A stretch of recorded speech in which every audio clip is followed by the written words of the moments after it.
Welcome to the Free Will Show. I'm one of your hosts, Taylor Sear. And I'm your other host, Matt Plummer. In this episode, we discuss the consequence argument, a powerful argument for incompatibilism. After we go through the argument, we talk more generally about what some people refer to as the problem of free will and determinism. Our guest in this episode is Peter Van Inwagen. And as always, if you have any questions that you'd like us to address in our Q&A episode at the end of the season, feel free to get in touch with us via our website, thefreewillshow.com, or through social media at The Free Will Show. Thanks for listening. Enjoy. Well, I'm very happy to introduce our guest today. Our guest is Peter Van Inwagen. Peter is the John Cardinal O'Hara Professor of Philosophy Emeritus at the University of Notre Dame, as well as Research Professor of Philosophy at Duke University. He's the author of one of the most influential books ever written on the topic of free will, called An Essay on Free Will, published in 1983 by Oxford Clarendon Press. And more recently, he's published a collection of essays called Thinking About Free Will with Cambridge University Press, which came out in 2017. Thanks for joining us, Peter. Could you start by telling us and our audience a little bit about yourself, your work, and how you came to be interested in working on free will? Well, sure. I don't know what you need to know about myself, but I'll tell you how I became interested in free will. In the 1960s, when I was a graduate student, let's go back to the year 1965, the first year I was a graduate student, and I was talking with another graduate student. He was much my superior because he was a second-year graduate student, and I was just a graduate student. But we'd been undergraduates together. We knew each other. We were old friends. And I said something that presupposed that you couldn't both have free will and be in a world in which the past determined the future. And he sort of poo-pooed that. He said, well, everybody knows that's not right. And indeed, that was the common view at the time and had been in certain circles for hundreds of years, particularly in the English-speaking countries. Thomas Hobbes, David Hume, John Stuart Mill, and a whole host of lesser-known philosophers had all said you could have both free will and determinism. Determinism being the thesis that the past determines the future. And so I said, that doesn't sound right to me because, look, if determinism is true, then you've got all these laws of physics and you've got the past, and the laws of physics say there's only one way the past can evolve or develop. With time, there's only one possible future. So look, if I had the ability to do something I'm not going to do, for instance, if I was trying to decide whether to lie or to tell the truth on some occasion, and suppose I decide to lie. Well, was I able to tell the truth? That's what free will means, right? That is, you have a decision to make and you're able to do both things. Or looking back on it, you did the one thing, but you were able to do the other. Well, I mean, if you have determinism, that would mean if I was able to do the other thing, then either the past would have had to be different or the laws of physics would have to be different. And that would mean, wouldn't it, if I was able, say, to tell the truth when I actually told a lie, being able to tell the truth would mean I was either able to change the past or I was able to change the laws of physics. Well, you can't do either one of those things. So I don't see how all these philosophers who say that free will and determinism can both be true, I don't see how that can be right. So that was the genesis of the consequence argument. In my mind, I mean, other people had said similar things. There were a lot of philosophers like Roderick Chisholm and James Lamb and Carl Genet at the time who had advanced similar arguments. I invented the term, the consequence argument, but the argument itself was devised in various forms by various philosophers. I think I framed it in a way that made it more accessible to a lot of people. But it's by no means, it's only the name really that's original with me. Okay. Yeah. That's my answer to your first question. Yeah. So you gave us a really nice explanation of what you take determinism to be. Are there any other concepts or terms that would be important for a listener to understand in order to understand the consequence argument in more detail? Well, it depends what you mean in more detail. See, Of course. you're talking about there's two theses. That we have free will is one of them, and that the past determines the future. That's called determinism. The other is called, well, I call it the free will thesis. Now, the free will thesis is a thesis about human actions, right? It's about what you can and can't do, or what you're able to do and what you're not able to do. And the determinism is essentially a thesis about statements or propositions. That is, it tells you that if you take the propositions or statements that are the laws of physics, and you take a statement that describes the world as it was in the past, complete description of it, then you could logically deduce from the statement about the past and the laws of physics together any statement, whatever. So you have to have some terminology to turn statements about statements into statements about actions or abilities.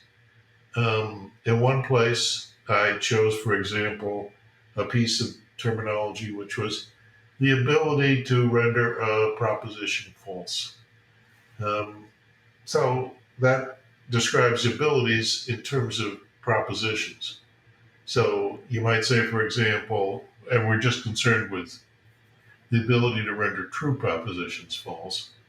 So, for example, most of us would think that what's a nice, easy, true proposition? Say, I've got my hands pressed together right now.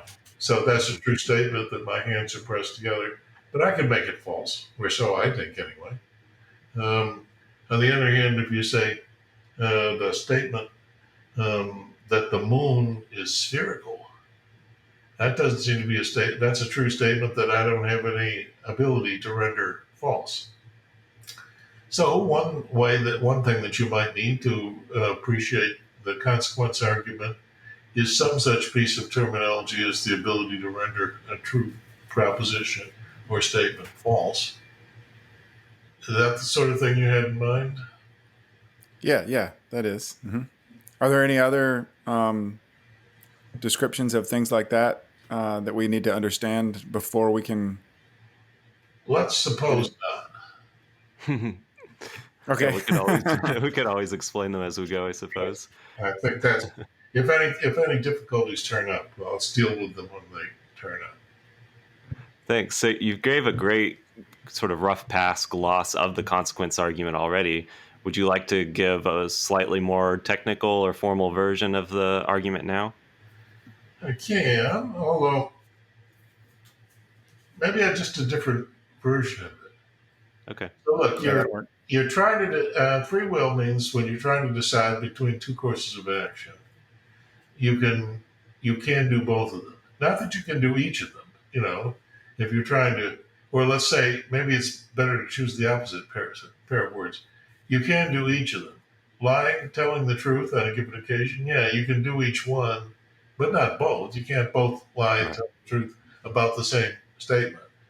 So they're incompatible courses of action, but each one is something that you're able to do.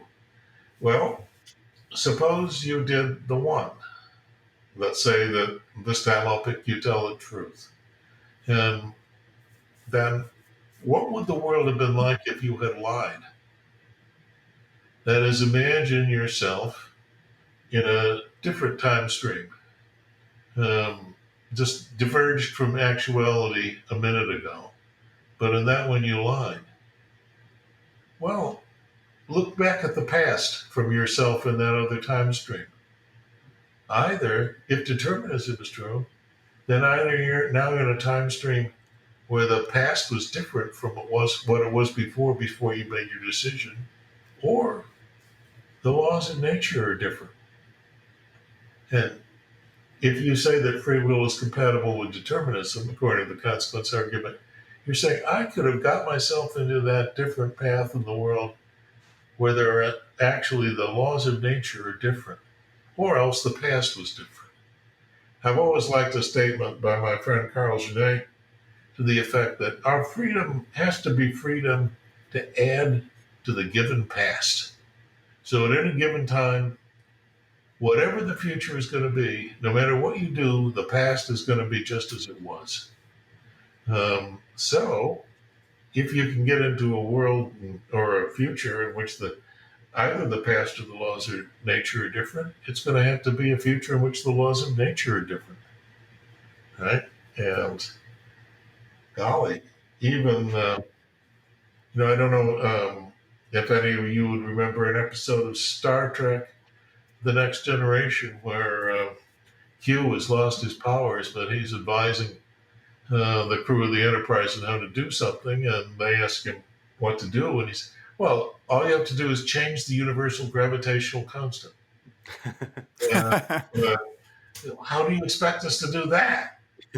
What do you mean how? You just do it. And Data says, I think what they're trying to tell you is that changing the universal gravitational constant is beyond our capabilities. And it would be beyond anyone's capabilities, because what it is fixed by the laws of nature. And everything in the laws of nature is fixed. So if the past is fixed and the laws of nature are fixed, your choices are narrowed down to what you're actually going to do. We've talked in a couple of earlier episodes about some other challenges to free will, from logical fatalism, from divine foreknowledge, and the fixity of the past has come up a lot, but we haven't talked about laws of nature, obviously, because we haven't been talking about causal or physical determinism. Is there a way out of the consequence argument that just gives up the fixity of the laws of nature? I'm wondering if you think that's a well, you would just give up determinism. The laws of nature are loose enough that they permit more than one possible future. That is, that's what determinism said. Obviously, there are laws of nature, right? Because not just anything can happen. And the moon and the stars continue in their courses. You drop something, leave it unsupported, it will fall, or the surface of the earth anyway. But are the laws of nature so rigid that they lock us down to just one possible future, or do they admit a sheaf of alternative possible futures? If that's so, then the consequence argument continues to show that free will is incompatible with determinism. I mean, if it does show that, I mean, goodness, it's a philosophical argument. It's pretty hard to show anything. Yeah. But if it does show that, it continues to show that, but determinism is false. So if it's false, it doesn't matter if it's incompatible with free will. What would you take to be the most plausible response to the consequence argument? You mean by someone who wants to show that free will and determinism are compatible? Yeah. Or just to try to show that the consequence argument fails as an argument for incompatibilism. Well, I think that there are various responses. There's one by David Lewis that's extraordinarily interesting, but it would be too hard to explain. And there's another by two guys named McKay and Johnson, who showed that a principle that I'd used in one version of the consequence argument, not the one I've just been stating, however, was wrong. But I just despair of trying to describe either of those arguments. It's the kind of thing that probably you would have to be a graduate student in philosophy to even understand these, and you wouldn't want to get at them morally anyway. You'd want to sit down with the book propped up in front of you and taking notes on them and thinking with a pencil, as we say. Mm. So, yeah, I mean, there are interesting things that have been said in response to it, but they're really very hard to describe. Yeah, I think that's fair. We could always link those papers by David Lewis and by McKay and Johnson for those readers, those listeners that are interested. But I think you're right. That would be pretty technical and difficult to get into. Yeah, and my responses to them are available. I could tell you where those are.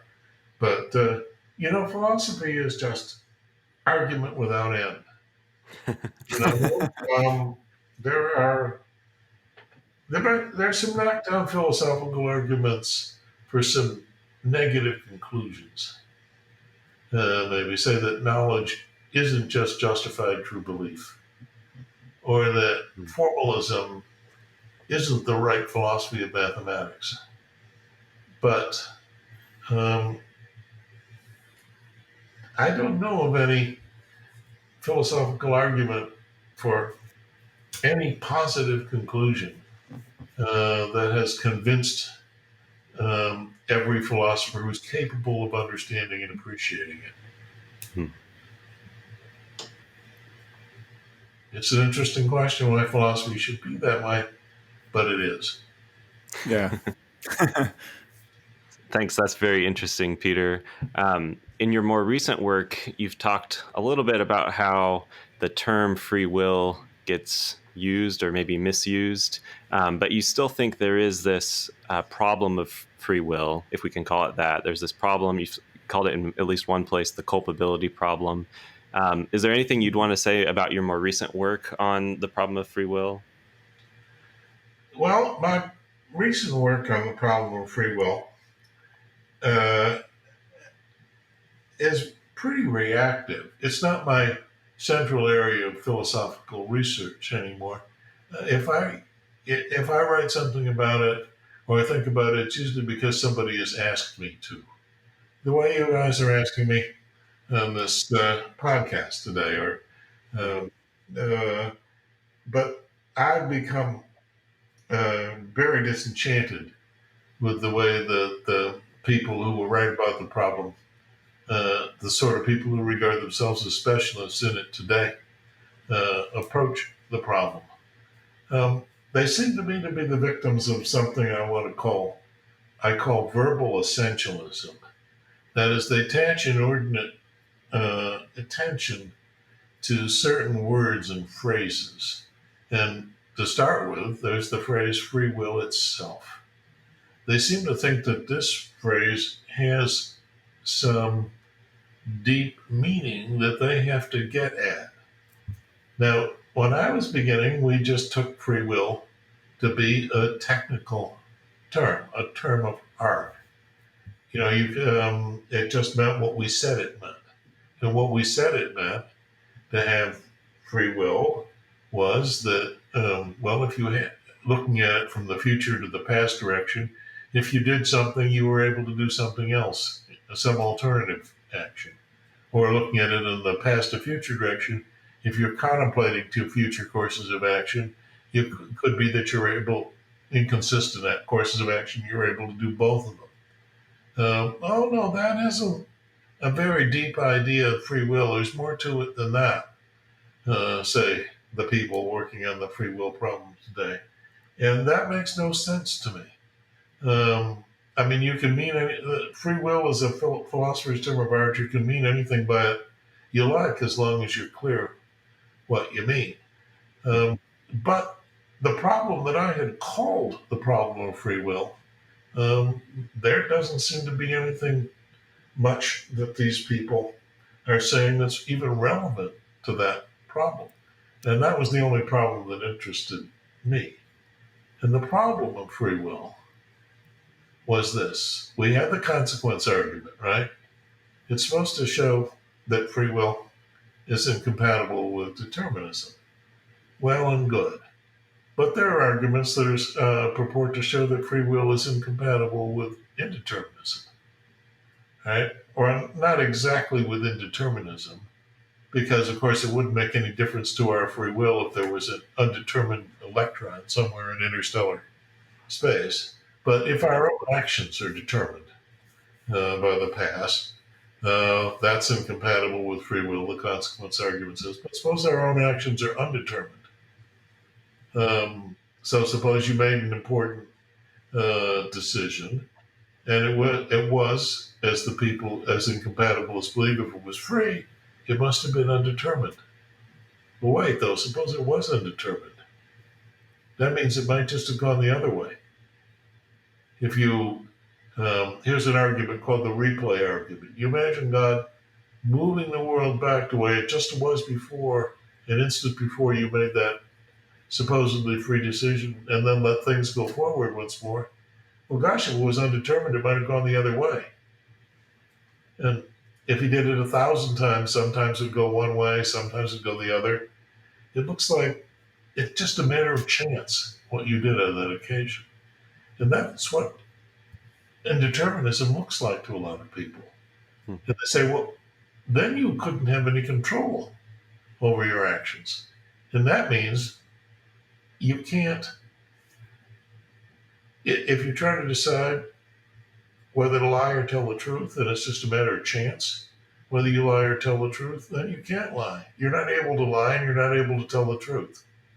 In the sense that, I mean, suppose you can throw a dart at a dartboard and you're able to hit the dartboard, but you can't control it any better than that. Well, then you're not able to hit the right side of the dartboard. Of course, you might throw the dart and you'll hit the right side of the dartboard, but not because you were able to. Yeah. So that's the control problem, as some call it. So it seems to some people that free will is incompatible with our actions being undetermined. But they've got to be either determined or undetermined. So if the consequence, we've got this argument, the consequence argument. Sometimes the argument for the incompatibility of free will and our actions being undetermined is called the mind argument, just because it appeared in the philosophical journal Mind so much. Nothing to do with the mind, our mental faculty. Mm-hmm. And if both those arguments are right, then we don't have free will. Well, what's that mean? Well, how can anything be anybody's fault if there's no such thing as being able to do anything else? I mean, suppose you say to somebody says, for example, that they promise you they'll feed your cat while you're on vacation. You come back and you find the cat starved to death. You go to them and say, hey, you promised to feed the cat and you didn't, and now the cat's dead. My cat's dead, that's your fault. And they say, no, it isn't. Why not? Well, I wasn't able to feed your cat. And now you may not believe that, but can you actually say, I agree that you weren't able to feed the cat, but it's still your fault the cat is dead. Well, it might, of course, been your fault that you were unable to feed the cat. You might have been drunk the whole time and thus unable to feed the cat, but it was your fault you were unable to feed the cat. But at some point, then you can say, yeah, but it's your fault you were drunk. And you say, no, because I wasn't able to avoid being drunk. Well, if you keep admitting that the person couldn't have done otherwise, wasn't able to do anything else all the way back, then it's hard to see how anything could be anybody's fault. So if there's no, this double ability with respect to the future to be able to do more than one thing, so that a person who didn't feed the cat was able to feed the cat, then it looks like nothing is anybody's fault. And what would that mean? Well, it would mean that the Holocaust wasn't anybody's fault. The Atlantic slave trade wasn't anybody's fault. If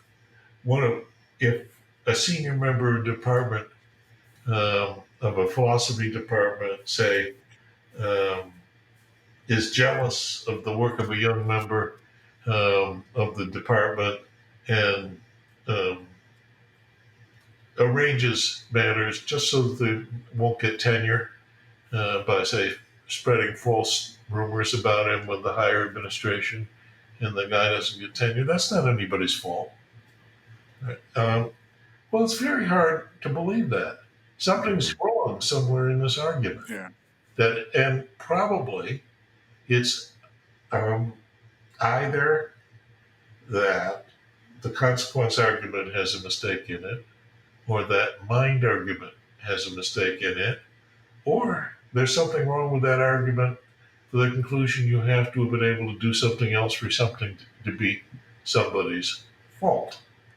The problem of free will, or it might be that maybe nothing is anybody's fault.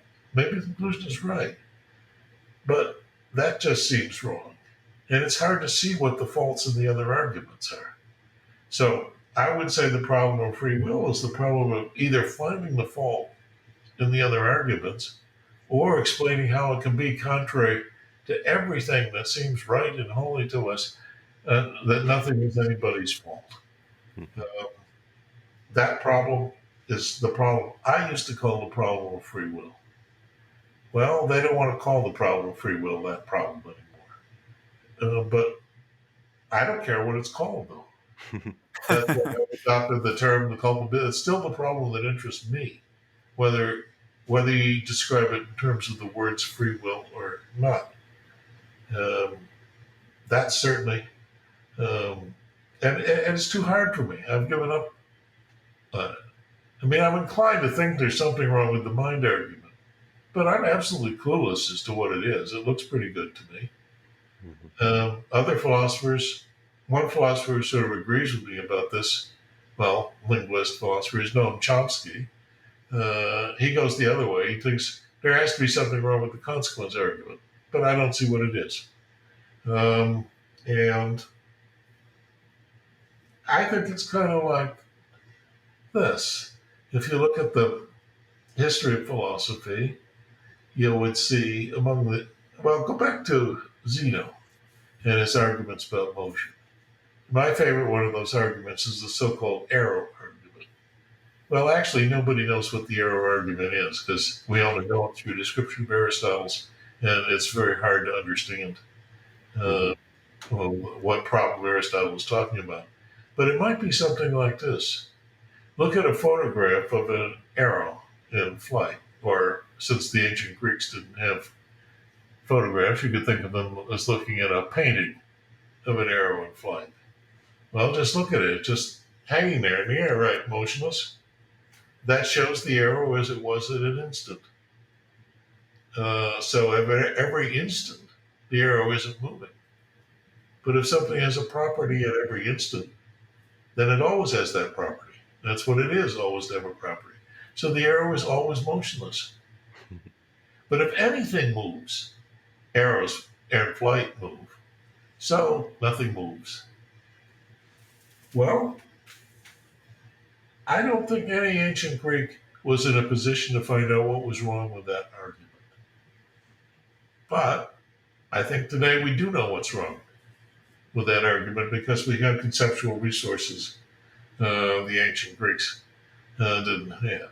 Maybe we're that way with respect to something that's going on in this argument, in this kind of a tetralemma that I've called the problem of free will. There's something, we just don't have the conceptual resources to find out what's wrong with those arguments. That makes me what other people who work on the problem of free will call a Mysterian. And if I could return the compliment in another direction, I say, better not to have any idea about what's going on in an argument and admit it than to have a wrong idea and think it's the right idea, which is what I think all of them do. Thanks. That was an excellent presentation of the problem of free will. And as it just so happens, that foreshadows what we're going to do with most of the rest of this first season of the Free Will Show. We're going to talk about the mind argument in some detail in the next episode. We're going to call it the problem of luck. And then we'll go on to talk about challenge to this idea that being to blame or at fault for something really requires having alternative possibilities. We'll talk about cases named after Harry Frankfurt that call that into question. So yeah, that was excellent. Thanks for going into all that. Mhm. Yeah, I was certainly, I mean, people who talk about Frankfurt talk about moral responsibility. Mm-hmm. Moral responsibility is one of the terms I've dropped because I think it's been um, ruined. But I prefer to talk about blame or fault rather than moral responsibility. Mm-hmm. But yeah, as you probably know, my view of Frankfurt's arguments is that even if he does have a counterexample to what is called the principle of alternative possibilities, he, well, there are other principles that can get you from no free will to nothing is anyone's fault, even if that one isn't right.